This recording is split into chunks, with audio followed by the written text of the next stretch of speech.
This doesn't help if you make me laugh. There you go. Just break out that gaff tape. All right. Here, we'll listen to Stratus while we go. Oh.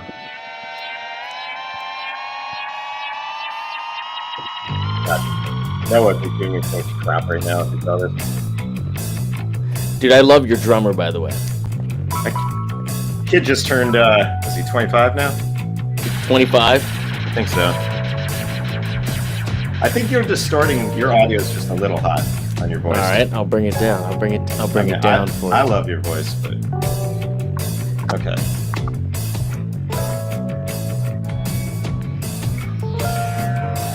And then you let me know how that sounds. Dude, you sound fantastic. Gorgeous, baby. I'll tell you what sounds gorgeous is that fucking snare drum, dude. That snare drum is nice. Yeah. That snare drum is super nice. All right, we're gonna let some people pile in here. Pile on in here. Like a trot. Okay. Ladies and gentlemen, happy Wednesday. I got a nice surprise for you. I see everybody starting to pack the chat. I see Adam, I see Cooper, Brad, I see Bluebird, I see Paul, I see Danny, Guitar Dog. Hang tight.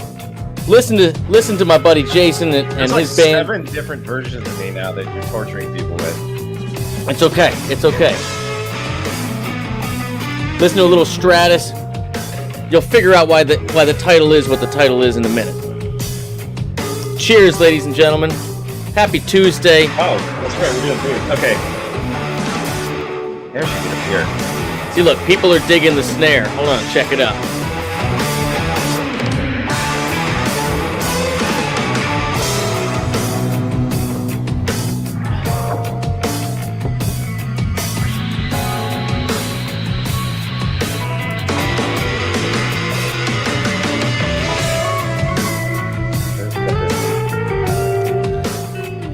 All right.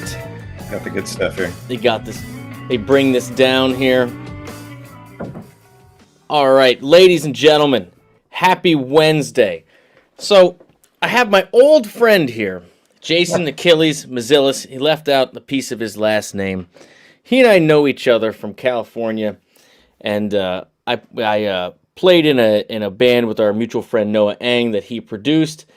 And while I went back to Baltimore and started making A Million Children, he stayed out in L.A. and bought a house on the hill behind Vivid Entertainment, and it's pretty close, yeah. Yeah, I mean it's right there, right? By the way, fun fact: I don't know if any of your YouTube crowd knows who Full Send is. They're a YouTuber group, but they just moved out. They were my neighbors as well. I love it. It was ridiculous. It was like living next to Michael Jackson. People would stalk them, and then you got them, and you got Slash's dad as a neighbor, right? Yeah, well, he moved to Laurel Canyon, but yeah. Oh, didn't know. He was, yeah. So anyway, here I am on the East Coast, doing my thing, haven't connected with you in a while, and I've been like everybody, watching all the SpaceX stuff and like getting hyped up about it, and then I start seeing articles come out about how this LA musician got the first sounds of Mars. And it's you. And Did I never tell you about that? No. You told me absolutely. You told me absolutely zero. And so of course my first thought is this is complete bullshit. And so then I ask a couple, mutual friends, and they're like, yeah, dude, that's kind of a real thing. And so you got this right up in Wired magazine, which I put in the description, and I would love to hear you tell the story. But seriously, I mean this in all sincerity. How the hell did they not figure this out before? How did they fail a couple times before? Oh, I thought and how were you the one to help them figure it out? You got to give a different question when you like. How did they figure out who they hired or something? Well, there's that. Okay, well, that's my question. Well, that's my question number 2. Is apparently this is just the beginning, and now you're starting a second project,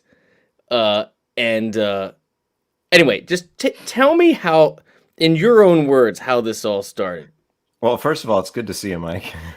You too, man. So, just for the benefit of anybody who is watching, and I don't have any chat things. So I don't know if anybody's watching or in on this, but hopefully people are watching. They loved the snare sound. Oh yeah, I think I want to say it's a brass.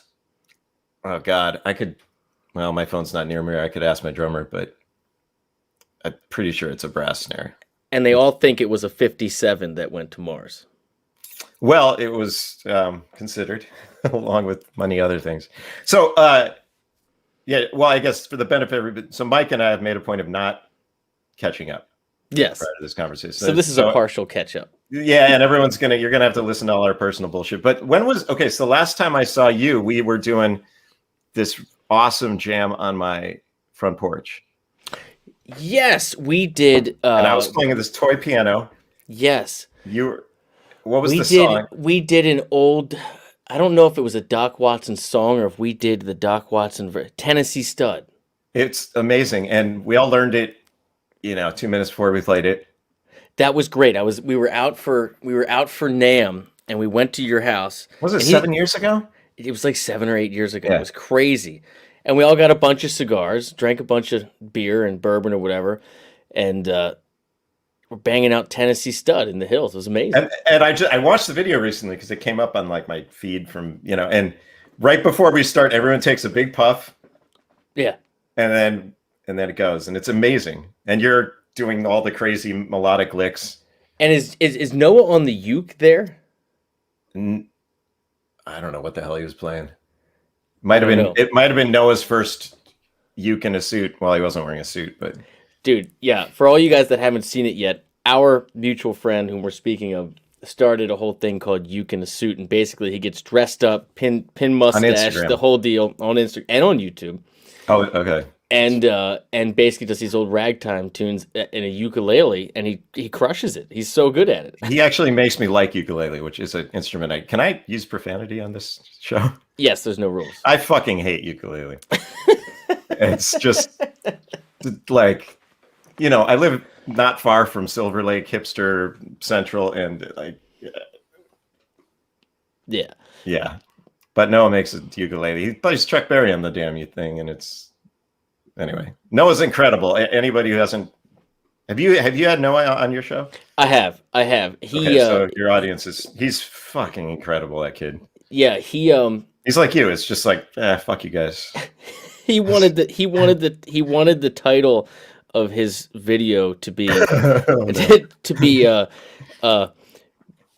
something like pedals are for pussies, buck knives are for real men, something like that, because he doesn't have any pedals. He just puts like a buck knife on his amp.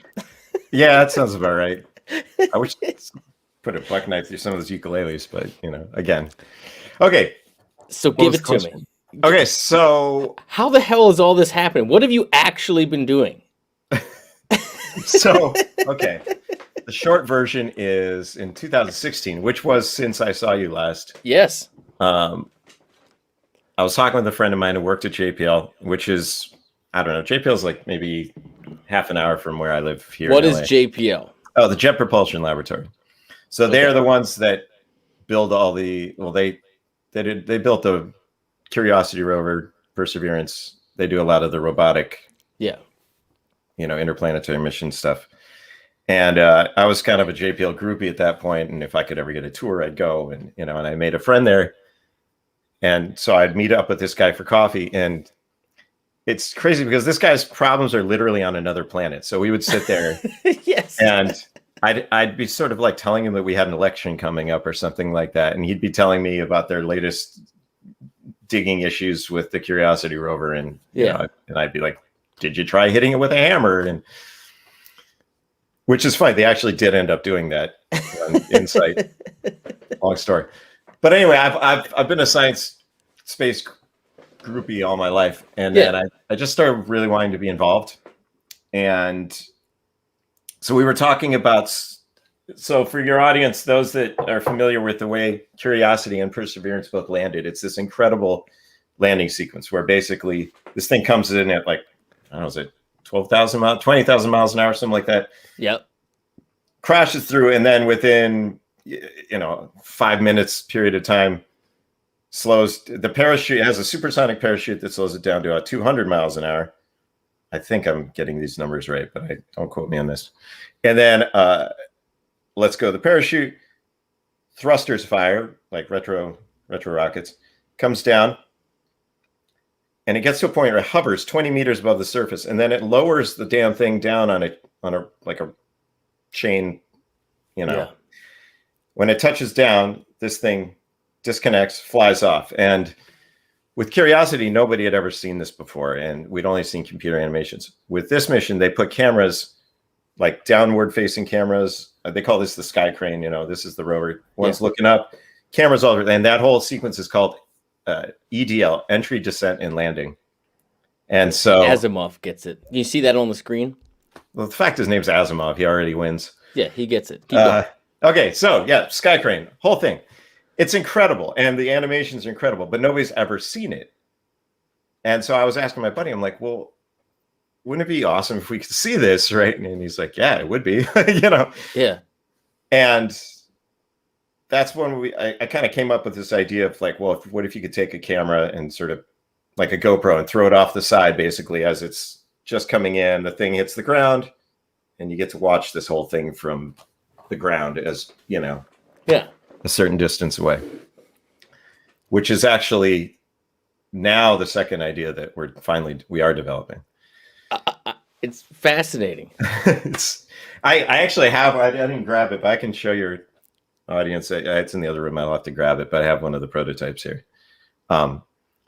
Anyway, I'm like, is there any way they would go for this? And even 5 years ago, all the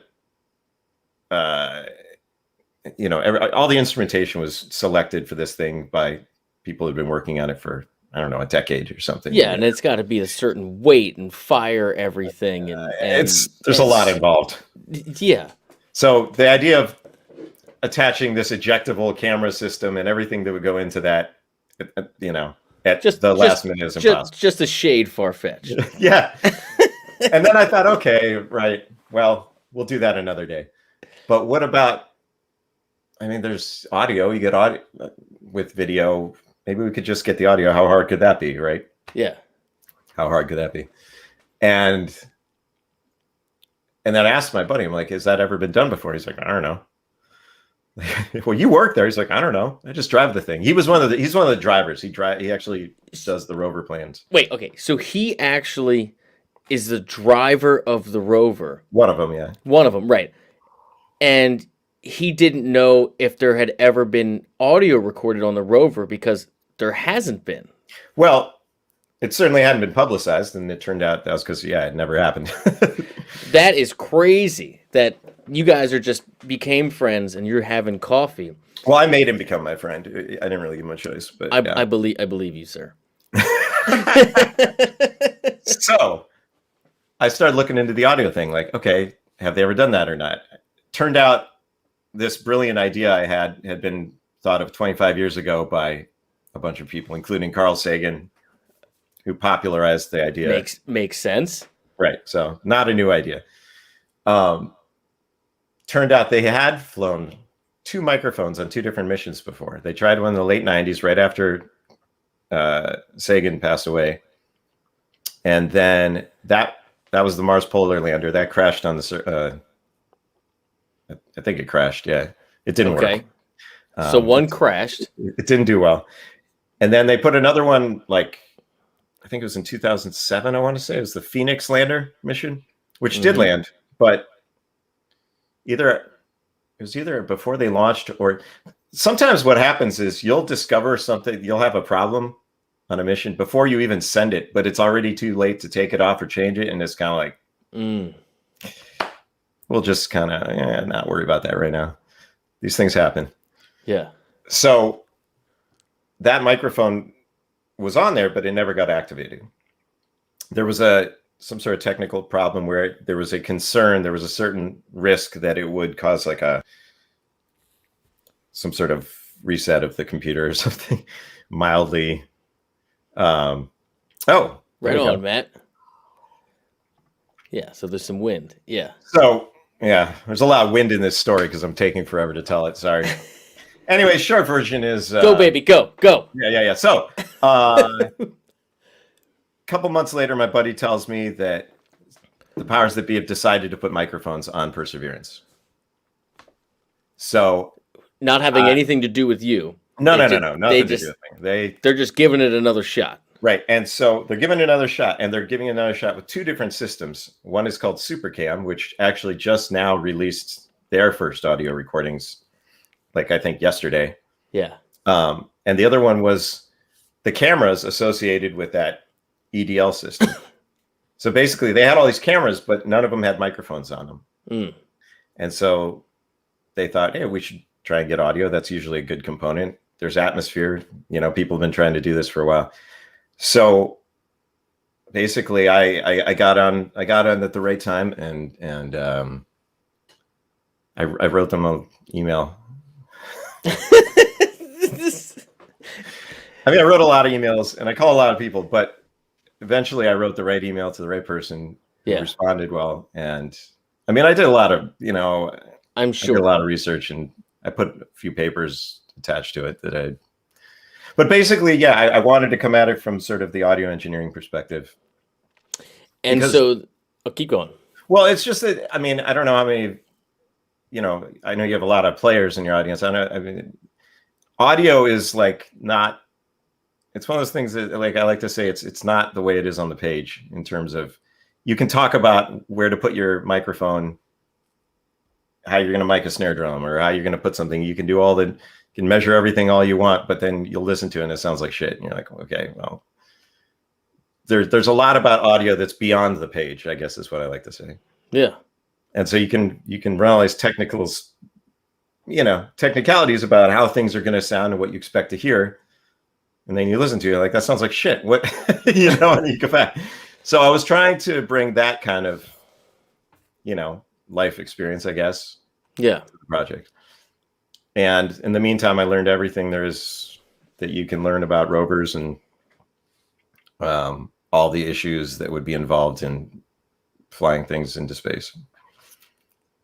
So there you go. so what exactly were you commissioned to do, or were you what in your group did you do? So basically, you were like, did they say, okay, we're going to have a microphone, but we don't know which one would stand up to the heat, which one would do this, which one would be the right weight, which is this size, and you were like, and so then you were then tasked with, what? Is there something that already exists that fits that? Do we have to build it? Like, what exactly was the work, So, yeah, and initially I got hired to do a full custom design, which they wanted a microphone and a preamp inside a 1-inch cube. Mm-hmm. area. I'm like, okay. And I should also add that you sure you just don't want a GoPro? Like in one of the, Well, yeah, they actually wanted it smaller than that. Yeah. So, and I had to weigh, I think they were looking for like around 50 grams or something like that. It's pretty light, I should also add that, like, all the things that I proposed and said I should be done, I didn't know how to do any of those things.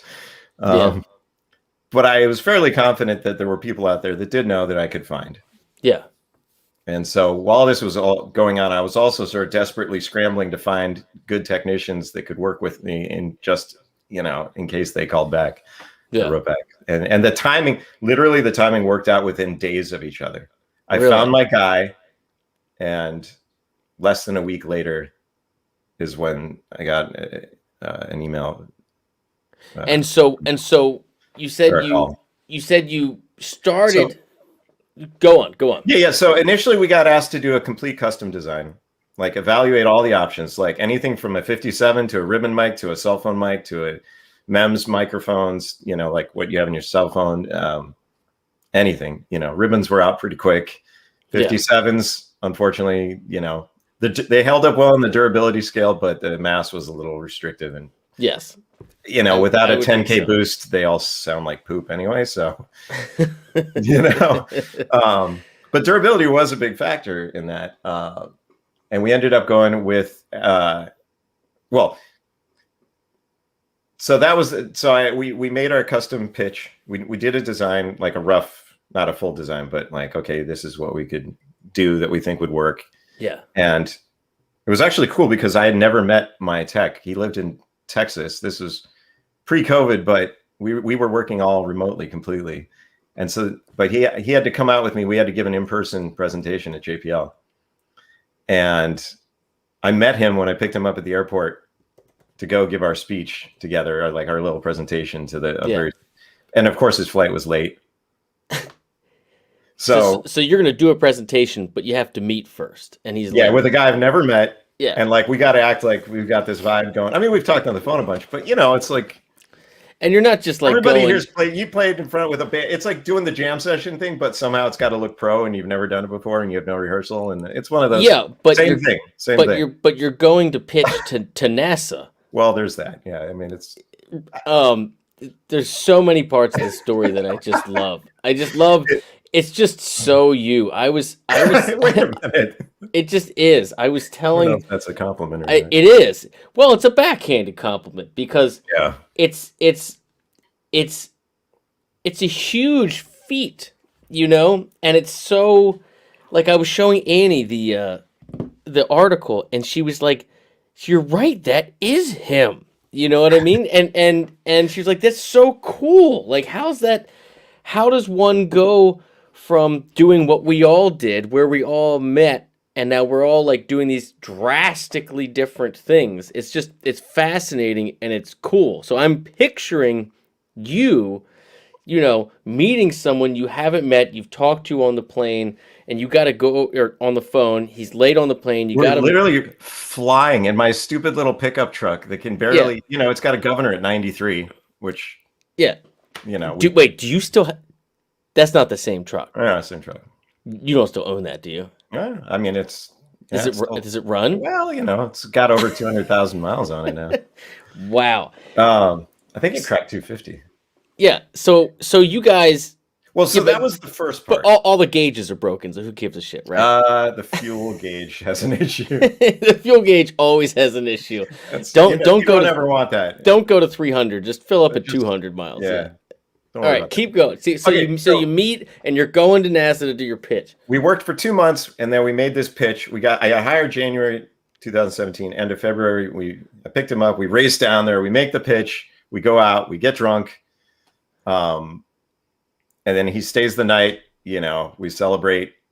Better for worse. Like, well, we don't know. We don't know if they're going to go for it or not. But they were like, okay, thanks. It's out into the world. Yeah, it's out into the world. We made our pitch. They grilled us pretty hard on it. We held up pretty well under scrutiny.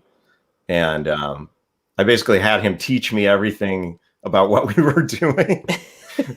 His name's Cesar Garcia is his name, which I didn't find out until like the fourth time I spoke to him. This guy was also an Olympic diver. Really? In the 2004 Olympics in Greece. Yeah. For America. But yeah, just total underachiever. Okay. And remind me, forgive me if you already mentioned this. So did you reach out to him to be like a partner, or did you hire him? How did you get him on board? You hired him. I had to start my own company so they could hire me. So when we had that first conversation, because you got to do bids, right? Well, it was just a little different. Okay, keep going. Yeah, I'm not sure how much we should. Yeah. Don't even. Anyway, we got the gig. It was kind of like, we need somebody. Can you do it? Yeah. All right. So anyway, we made the pitch, and then we didn't hear anything for like 4 months. And then I finally, I didn't want to bother anybody. It was at some point, you're like, "What's up, you guys? You still interested?" And they're like, "Well, there's just not the budget to do a custom build. Once we told them what it was going to cost, which was a reasonable price. We weren't trying to, get rich off it, but building a mic preamp thing out of nothing and just, it takes work." And so then they said exactly what you talked about earlier. Okay, you got to go find something out there that's off the shelf that we can basically buy, maybe some very, very minimal tweaks, but, strap it on there. Yeah. And at that point, the company DPA Microphones, somewhere in there, they had released a new product line of, I think it was when they put out, but they have these lavalier microphone things, and they have these preamps that are about the size of $50. They're very small preamp, and they're made for lavalier recording. Mm-hmm. Like the micro dot connectors, these tiny little connectors. It runs a wire to a little different thing. And so they suggested we review that line and let them know what we thought. So we did. And then the mic that we picked is the one they ended up flying, which is this one actually right here. I'm using it for my TalkBack. You can't show it, can you? No, it's not. It's right here. Can you see it? Hold on. Let me. Or you want me to pull it in a little bit? Oh, it's like right behind my name. Okay, exactly. Here, let me, let's see if we can get it in here. That little guy with the gaff tape on it. So this is a DPA 4006 mic. There you go. And I duct taped it to the, But yeah, right. So that's the mic, and you can't see I can't get the preamp is actually hanging off of the side of. Yeah. We were a little rushed today setting setup. No, but I have this on loan from JPL. So this is an actual flight model. It's got these like little, like there was a customization in the machining of it. There's these little brass wingtips on here, which you can't see from your angle, but they, just to help bolt it to the rover. The DPA, I think, made that. Anyway. So this is it. It's a good sounding mic. It's a condenser. It's like 4006 capsules. Been around. It used to be a company called B&K, which then split into DPA, and this is like their top of the line thing. So got it. All right. So that's now, what we did. So they agreed to it, and then it goes up, and you're obviously wondering if it's going to work and if it's going to make it, right? Yeah. And then how long does it take for it to take off, land on Mars, get sound, and then come back? Well, okay, so I'm gonna tell you. Does everybody in your audience? Well, I assume they drink if they watch you regularly, but this is a good drinking story. Yeah. Is everyone tired of me going on about this, or is this okay? No. They get what they get because I want to know. Okay, all right. And then we can talk about Eddie Van Halen again. Oh God, dude, I thought I was over the like initial weeping and sadness, and then I found your broadcast like maybe a month later. Oh, afterwards, watching Live Without a Net. Mm-hmm. And all right, we're gonna do it after this. You got to finish the story. I must know how this goes. So it takes 6 months. So it launches. Oh, by the way, Vandy. Well, a lot of that. Vandy, who's one of our moderators. Vandy, I sprung one on you tonight. See, I sprung one. I didn't tell anybody I was going live. He said, "This is good, but you have to pick a song before you leave." Okay, of what? Whatever you're listening to. We want to know what you're listening to. But like we're not doing it yet. Or something old. Anything you want. There are no rules. I'll pick an old one now, but I'll pick the new one later. Because okay. There's a new song. New for me is anything in the last 5 years is new because I don't listen to anything. You got to finish the story first. Right, I'm telling everybody right now. I'm just telling all your guitar players now. Go listen to "Hang 'Em High," Van Halen, and find the isolated guitar track for that, and you will cry yourself into a corner. All right, you want to just do that right now? Oh, are we supposed to listen to it right now? That's what we do, man. Oh, fuck yeah, hell yeah, dude. I can't pick a favorite song by those guys, but as an isolated track, it's just like because it really highlights two things that are amazing. It highlights his rhythm, yeah, and it highlights his harmonic changes. Like if you try and harmonically chart this song out, it makes no sense. The way it modulates, yeah. So that's why, I don't know who here maybe studied everybody composition, but everybody go. So all you have all your passing chords, and you have your suspensions and all this, but the way this song modulates throughout is I challenge anybody to harmonically modulate this song, chart it, and send it to us before the end of this broadcast because I want to know what the fuck is going on. It's awesome. You have my attention. All right, let's do it. Of course. By the way, and then you're finishing the story, sir. Yeah, but I don't know. I don't know how much it'll make sense without the rest of the. Do you want the isolated track or do you want the full tune, man? No, we typically only do live tracks. You're breaking the rules here. Oh, really? Oh, I don't know if there is any. I don't know any live tracks version of this one. Well, listen, you're the guest. All right, let's do the isolated break. guitar. It's worth it. Yeah. All right.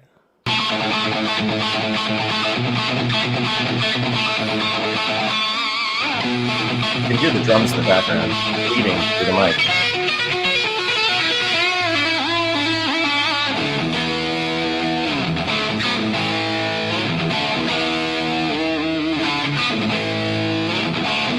He's actually in both sides. Yeah, I mean it's mostly mono-ish, but you can hear his wrist still flickering even when the notes are held in. You know, like a little subtle. Yeah.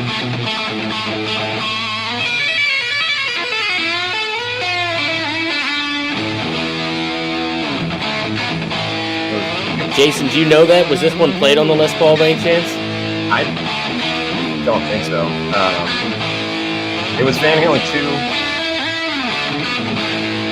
I think it's got the dive bombs in it, so it's probably the Frankenstrat.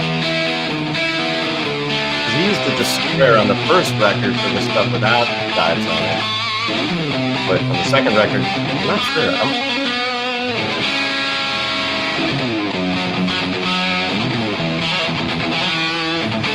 Idiotic. Oh, live solo, no overdub, right? Yeah.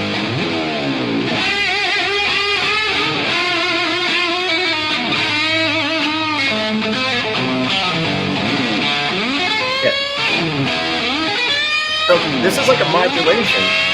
Like the whole thing goes to a different place. You know, Eddie always does it. He always puts his solos in, like. Yeah, wait, dude, that was. I don't remember this solo being that as bizarre as that. Hold on, I gotta listen to this again. And he's working out all the chordal structure of it as he's working through it, so it doesn't throw you. It's yeah. Yeah, one more. Who's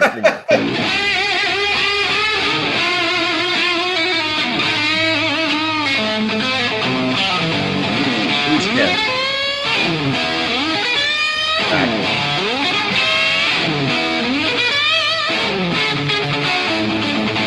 We're an A right here, A flat.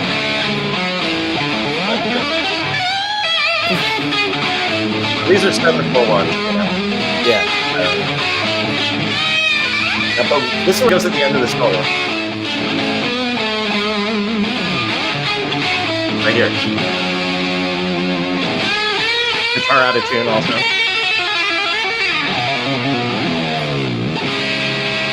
Dude, and that's what made it on the record. That's so insane. And they're blasting that live. That's with the guys, Okay, I know. All right, now finish the story. Okay. So, right. so how long?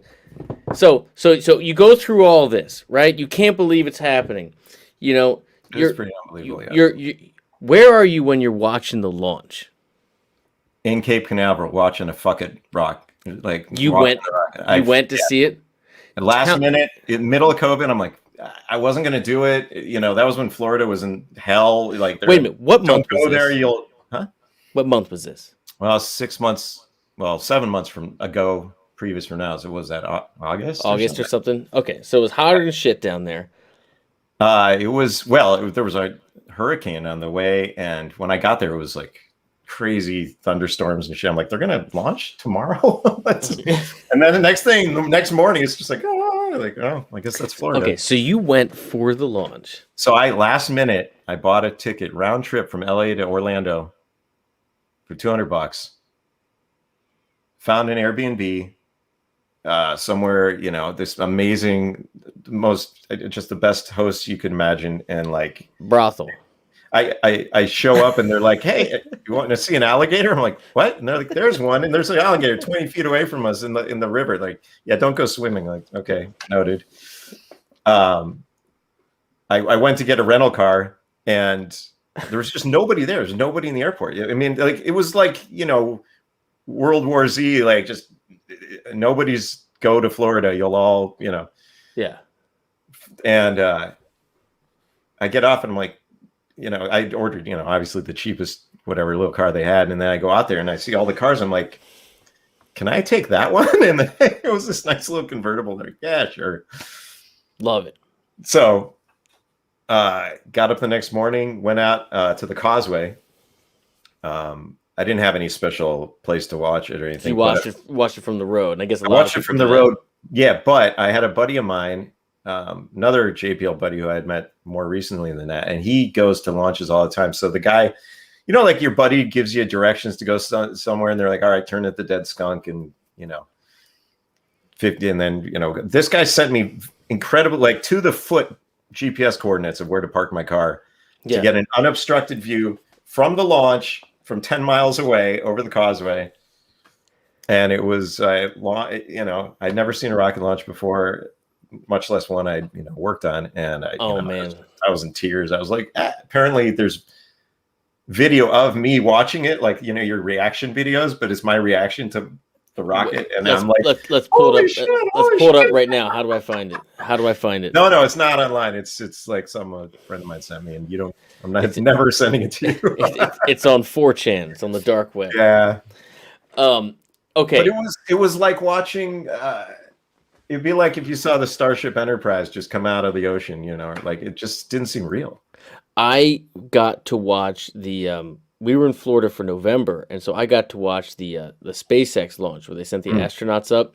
Now, I didn't watch it from there. I watched it from 100 miles north in Jacksonville Beach at night. But even just watching it at night, the glow is something you can't sear through the sky. It's like it's indescribable. Sound and the light are both. You can't. It doesn't translate through any medium. So so you were 10 miles away. How loud was it? How hot was it? Could you feel the air vibrate? Nothing like that. It was that kind of deep crackly thing where it's not physically damaging you, but you know that those are physically damaging waveforms that are hitting your body that have dissipated by now. Yeah. All right. So it takes off. It's going. How long do you have to wait? Weeks until like you find out whether the mic got any sound? No, we had to wait. Well, it takes 6 months to get there, right? So 6 months. So it launches, and then in November they did a mid-flight checkout, and people can find this online, or maybe some fishing. You tell them. That's amazing. Yeah. It's I don't smoke, but cheers. Your Putney. Good stuff.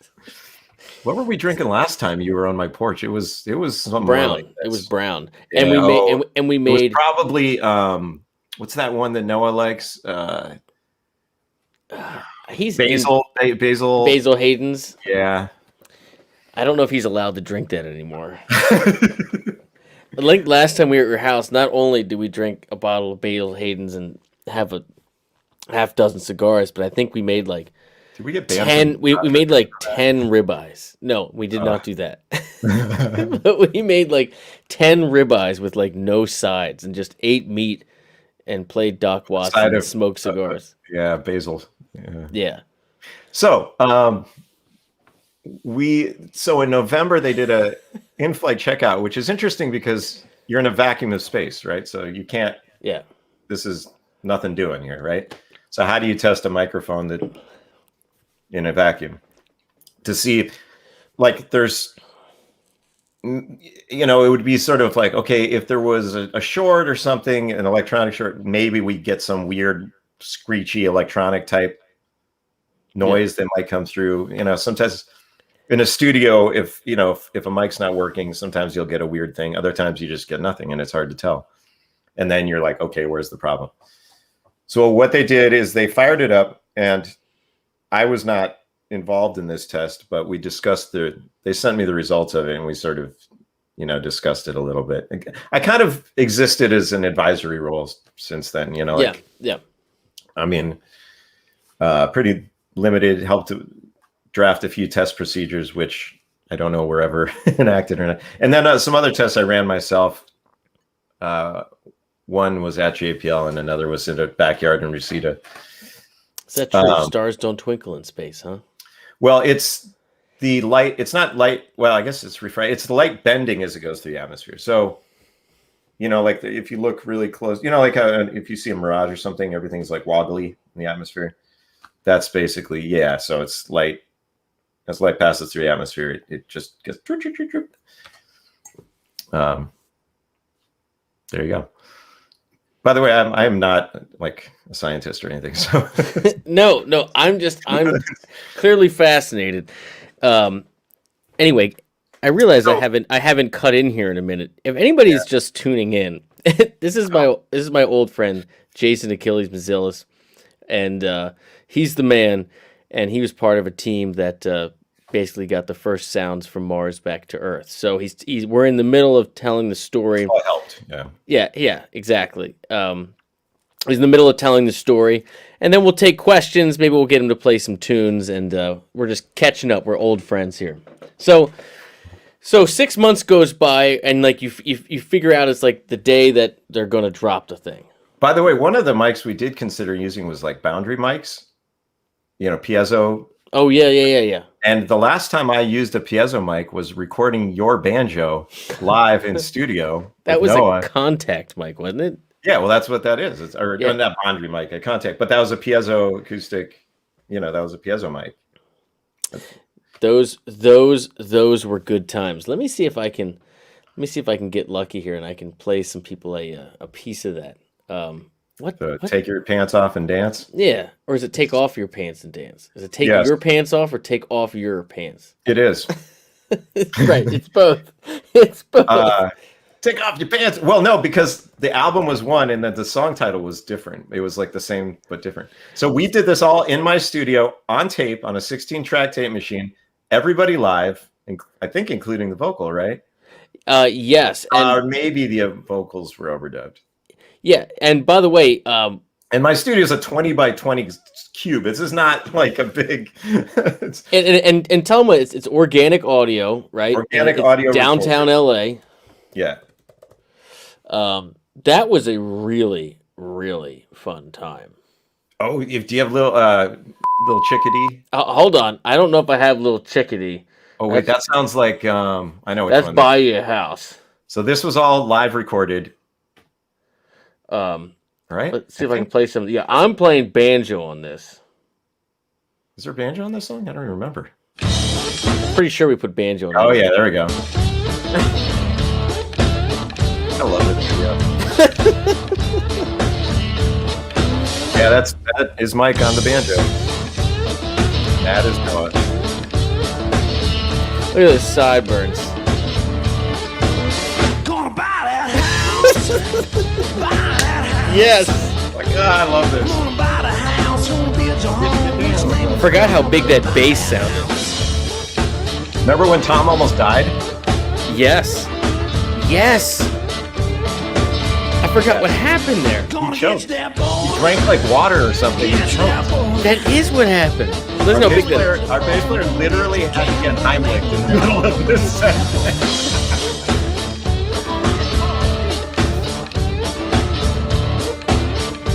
Anyhow, that's a fun song. Yeah, remember Tom went to like the bathroom or something, and then he didn't come back, and he came back 15 minutes later, and he was like, almost white dead. as a ghost. We're like, what happened? He's like, yeah, he choked, and then somebody in the hallway, like. That was such a bizarre and amazing period of time to be out in LA and to be out there for that session. It was like, you still have the same studio, right? Yeah. I mean, it was like in this warehouse, and it was a small room in this whatever, but like that Wired article that you were talking about, if anybody sees that, there's the cover picture of it is me sort of with a big console behind me and shit. That's the studio. I'll see if I can pull it up. But if you want to share the link or whatever, yeah. Yeah, the link is in the description for the Wired. Yeah, like there's this big photo. That's the room we did it on. Yeah. Yeah. So like there you go. Yeah, there it is. The home meeting up and yeah. It was a good time. But I just remember you can see the tape machine back in the back there. I'm pointing like people can see what I'm pointing at, but I just remember on the last day I think we did that Little Chickadee, that super fast banjo song. So that And was like Danny and Frankel playing all the percussion on that, right? yeah, he was great. Oh my God, Danny. I mean, yeah, this guy. So we got a real percussionist. This guy, Danny Frankel. I don't know how Noah conned him into doing this, but he plays with like real artists, you know. And he's amazing. And when I recorded him, when he did the percussion, so he played drums on some tracks. Yes. And then he did percussion on other stuff where I think I overdubbed him. And he literally brought in a suitcase. This was a different day. Yeah, he came in, brought in a suitcase and opens it up and just upends it. And all this just crap, like hubcaps and shit, falls on the ground. And he looks down and kind of like moves a couple things from how it fell. And then he sits down Indian style and he says, okay, I'm ready. And who was that exceptional lap steel player? Was that, oh God. With he Is that played Jason Wormer? Yes. Yes. Jason Wormer has since won what do you call it? A Grammy. Yeah. And who was he working with? Who he ran the studio for T-Bone Burnett. He was one of that T-Bone dude- Burnett's main engineers for years. That dude was exceptional. He's He a was- phenomenal musician. He's one of those guys that records everybody, but he's better than 95% of them at whatever instrument they're playing. Totally. Jason Wormer, that's his name. Yeah, I remember talking he's to a him. good friend of mine. Yeah, he's a good dude. He is a really seriously a good musician. So he recorded. I think he won his Grammy for the who's that crazy was a mandolin player, Chris Thiele or something like that. Yeah, Thiele. Thiele. What was the band? He had a band before. Like now he's like I think. The Milk Carton Kids. No, something else. God, Punch Brothers. Yes. So Jason won Sorry. his Grammy for that. Yeah. For that record, which is just immaculate sounding. Yeah. That is. Yeah, that was our awesome. lap steel player. It was like Yeah. Danny Frankel. Like, why are these people playing on this? I mean, seriously, why? And I just remember at the end we were doing those banjo tapes, and like there was another band or two that walked in down the hall. They were watching us do this. That was super after they fast- saved our bass player's life. Yeah, Yeah, and then they all come in and they all fire up a cigarette, and it's like, that's right. They watched us do that live and, tape and of it. Yeah, yeah, and it's just like 15 people, and it was this smoky little box in LA. It's just things that just don't happen anymore. Maybe they still do there. I don't know. well, it's Different. It's calmed down different. a bit. Yeah, It's I different. mean, there's been some other. Yeah, I'm recording the record I'm working at right now. Actually, is for Dizzy Reed. Who's the piano player with Guns N' Roses. Yes, I And, saw that too. There's been a few adventures. We've been working on this record for 2 years, and it's in mastering now, and it's really cool. But yeah, How there's many definitely tunes been- is it? I don't know. I don't know. I'd have to.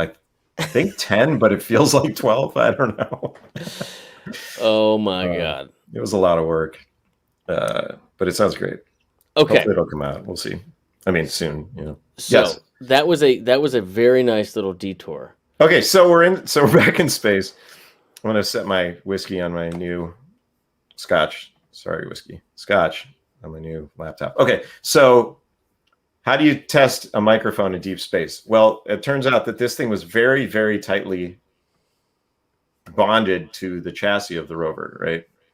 Somebody asked me like, oh, how did you shock mount it? Well, it was kind of the opposite of that. It was like incredibly tightly fastened through these little wings and the bolts. And then they have this sort of epoxy type thing that they put in that's like super hard. So what ends up happening is sound resonates through the chassis and through the mic. And just like if you put your ear up to metal, you can, hear things resonating through it. Yep. And because it's a harder material as opposed to like wood or something like that, higher frequencies pass through it more easily than they do through, Got like- it. yeah, has to do with the packing of the atomic structure and other things I haven't studied. So, but that's how it works. And so basically we were able to hear, and this is online, anybody can check it out. It's on the NASA website. You can hear very minute gurgling sounds and there's a bit of a high-pitched whine sound. And these, as far as everybody could tell, correspond to what they call the heat rejection fluid pump. So as this thing's traveling through space, it has a pump on board. So the rover is nuclear powered. Yeah. And I don't know. It's not any of those. It's okay. anyway. We'll come back to it because we want to listen to it. We'll let you finish the story. It's just weird gurgly stuff, you know. I know, but we can't talk about it and not hear it. Well, okay. Anyway, so vibrations. So what happens is you don't hear sound passing through the air and moving the diaphragm, but the diaphragm is physically being shaken ever so slightly by the shaking of the mic itself. And those sounds were recorded, and we brought them back. You boosted them up, you tweaked them a bit, and you could sort of hear things. And as far as we could tell, it seemed to be working. What I was saying is that the rover's nuclear powered, and so it's basically you have a radioisotopic thermal generator. Cheers. Nuclear, On board. huh? Nuclear. Yeah. See, Angry Shoebox thought it would be hydrogen fuel cell powered. So nuclear power is, it's a very efficient way to power things. So basically the nuke generates heat as it decays. That heat is then turned into electrical energy, which powers the components. But you have, the whole rover is the size of a, car, basically. Yeah. And the nuke's in the far back, and you want to try and disseminate that heat, radiatively throughout the whole thing. So you have these pumps on board that are constantly pumping fluid, like almost like a refrigerator, like constantly circulating fluids that kind of help regulate the heat of the whole rover system. And that pump is what we heard, as far as everybody could tell, that was causing that very minute vibration. Right. And also the sound that we got from the surface, which was finally released, there's like a high-pitched whine there. It's, as far as everyone can tell, that is most likely that same mechanism. But now you're hearing it audibly instead of vibrationally. And you heard a gust of wind, right? Yeah, thank God. Why thank God? Because then it's like clear you're hearing something? Yeah, because that was the only thing we heard. So that guy in the top that you saw there, that's my boss. That was my boss at JPL. I invite... Gotcha. Dave's awesome. So right here, he looks like he's holding the microphone, right? Yeah, so what he's holding is this same mic, but it's in a little mounting. So if you see, it's got like the little cylinder in the middle. That's the exact same capsule as what I've got here. So you make a number of flight-ready models, and then you have some for testing. You have one that's going to be the flight model. You have one that's a backup in case that one tests out for some reason. Got it. All right. So now I actually have this on loan from JPL. I'm supposed to give it back to them, but I love it. So I'm just going to play a second of this so we can hear it. to the surroundings. If I could have the first one, please. you hear the whine. That's the whining sound I was talking about. And there's the wind. And that's the audio dropping out of the... That's not the audio from Mars dropping out. That's the audio during the live broadcast dropping out, which was kind of hilarious. Got it. And so then they do a second one, which is where they... Yeah, you basically run it like a phase reversal filter, like a noise cancellation. What it would sound like to be on Mars. Yeah. And you remove that whining sound.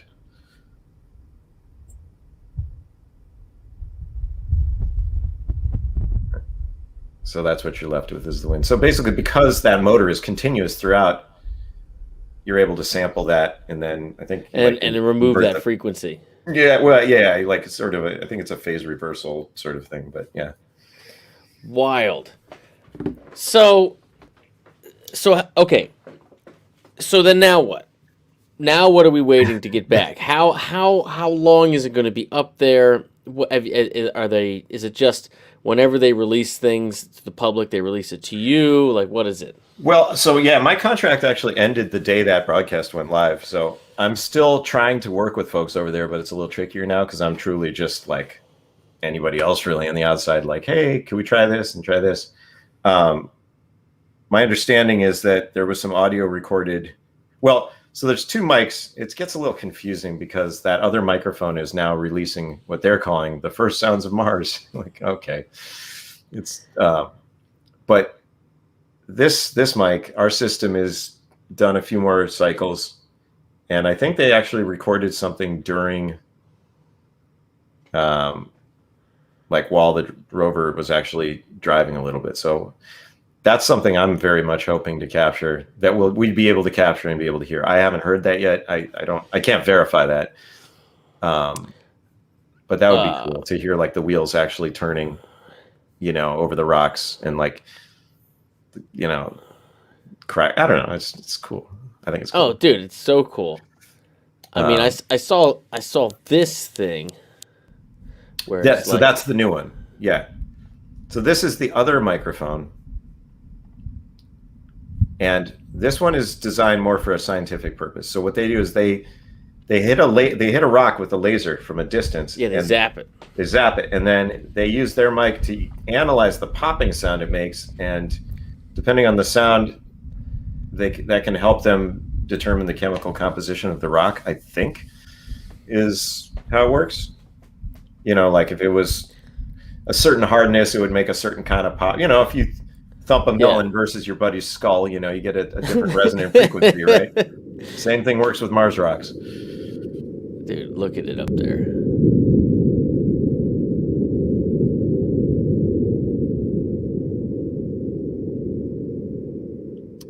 So our mic was actually supposed to record the whole landing sequence, and it didn't. There were some technical issues, and it didn't work. Huh. Which is why there isn't any audio associated with that, but there was supposed to be. Thankfully, we found out a few days later that it wasn't, like the diaphragm wasn't ruptured and it wasn't anything mechanically wrong with it. So it's continuing to work fine now. Well, dude, that's a hell of a story, man. I think that's so cool. And cheers. Yeah, man. Cheers. Good to see you. Good to catch up. Yeah. Everybody, I hope you're doing well out there. They're probably ready for a track. I'm ready for a track. So what the hell are you listening to, man? So, yeah, I don't listen to anything new usually at all. That's fine. There is a mind-blowing track that came out. Okay, so this isn't really it's not as much a guitar thing as a just compositional, what in Christ did I just hear kind of thing. That's fine. It's about a 7-minute long video. Well, we're not going to do 7 minutes, but we'll do as much as we can handle. I think, though, once it starts, you're going to have a hard time turning this off. Okay, what shall I search? Okay, so this is I think the coolest thing I've heard in the last 5 years, for sure. And I should preface this by saying that the kind of music I listen, my favorite period of music was 78 to 84. I love the Police. I love, Van Halen. I love Steve Clark era Def Leppard. Like just early Huey Lewis. Early Huey Lewis is quite good. Have you seen the Huey Lewis Metallica mashup? With that guy, No. Is it Bill? No, are you serious? I don't think so. Okay, let's do this real quick. It's called. Oh my God, you. This is incredible. Hip to be Sandman. Hip to be the Sandman. Yeah. Okay.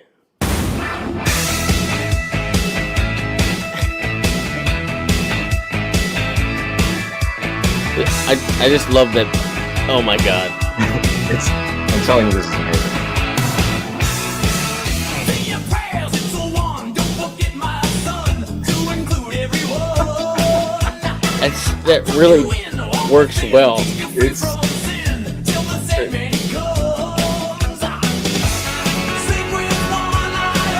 with the chord changes, which are different. Like they're still in the pre-chorus. He's in the chorus. It's still going up. This is a break.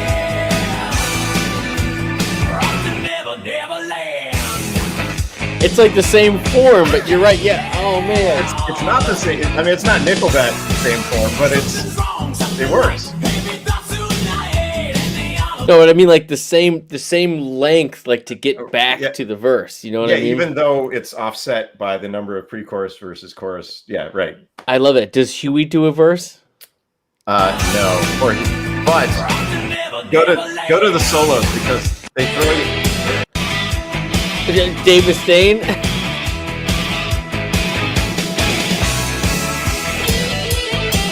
Yeah. Somehow P-Cells gets thrown in the middle. And Joe Montana. By the way, yeah, I love that they chose Megadeth for the solo part. Right? Just to Just fuel a little, hey, how you doing? You know. Yeah. Doing a little Friedman Mustaine duel there. And I love it. All right. So what am I searching for? Okay, I'm telling you guys though, you're not gonna be able to turn this off once you start it. We'll see. Okay. So I don't know how to preface this. I don't hear a lot of new music in rock or anything really where I get excited about things. It's difficult. And I'm also not into like electronica based stuff at all. I'm very much about organic. Like I do almost all my recording still on 16 track. I like music with mistakes in it. I like capturing moments. That's why I love those old recordings because, you know, like all that Van Halen stuff, you hear people screwing up all the time, you know, or stuff where just like the early Police, they had 10 minutes to record the song, go, you know, and you get it. Yeah. And I can't stand, I mean, I actually make stickers that say fuck Pro Tools. I don't say anything else on them. That being said, this is master craftsmanship by a master. This is Devin Townsend. And it's not Deadhead, although that is incredible. It's from the Genesis. There we go. Now, before you play this, I got to preface this. I was at NAMM 2 years ago, and I had these two girls with me who one of them I'd been working with, and another who's her friend. The other one who was working with Hannah and shut up. Both brilliant artists from Brighton, and I've worked with them both on different projects, and they flew out for NAMM. And while they were there, we worked on some music together as well. But I had to play at the GHS booth. I was doing like a demo from GHS. GHS strings, by the way, awesome. Everybody use GHS strings. Okay, I'm gonna this guitar. This is my guitar. For better or for worse, this is my guitar. Hold on. Let me show this. All right. I've had these strings on here since 2014. Is that true? That's true. I have not broken a string since 2014. That's not possible. This is the GHS TNT set. You can see they're pretty grungy. I don't know if you can see or not. Well, the guitar itself has some, you know. Anyway, I haven't broken a set of strings in 7 years. I haven't broken a single string in 7 years. And, you know, I mean, this is like... I wanted to snap so badly right there. When Elon Musk threw the rock at his thing and it cracked the window and it was like, ah! Yes. Yeah. So, caveat, I do have this guitar down to into 3 steps. So everything's a lot more slack. The tension's a lot, but I also, you know... But you still like don't wash years, your though. hands and it's corroded to all get out. Well, I don't sweat through my fingers really. So it's interesting because like a lot of people's strings get corroded. I sweat through the back of my hands. You sweat. You're an animal. God, I'm actually a little nervous. I'm going to break it now.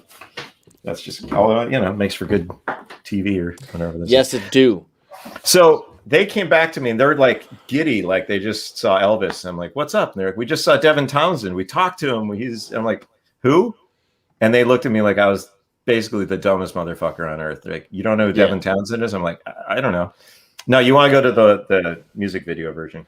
Oh, you're gonna kill me. I'm telling you. Okay, all right. The top one. Yes, I'm only doing this. I'm only doing this for you. This is compositionally. And if he blocks us, this is your fault. Oh, is that why? Because of licensing stuff? Yeah, I can't imagine Devin would block you. This is the shit. This is the most incredible thing in rock and roll I've heard in years. Go. All right, fine. Go now. Now you go.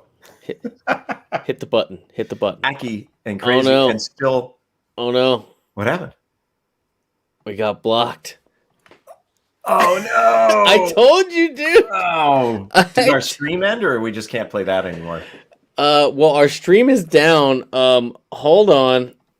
Sometimes it comes back. I told you, man. That's why I only do live stuff. This is good though. Yeah. Wow, that's crazy.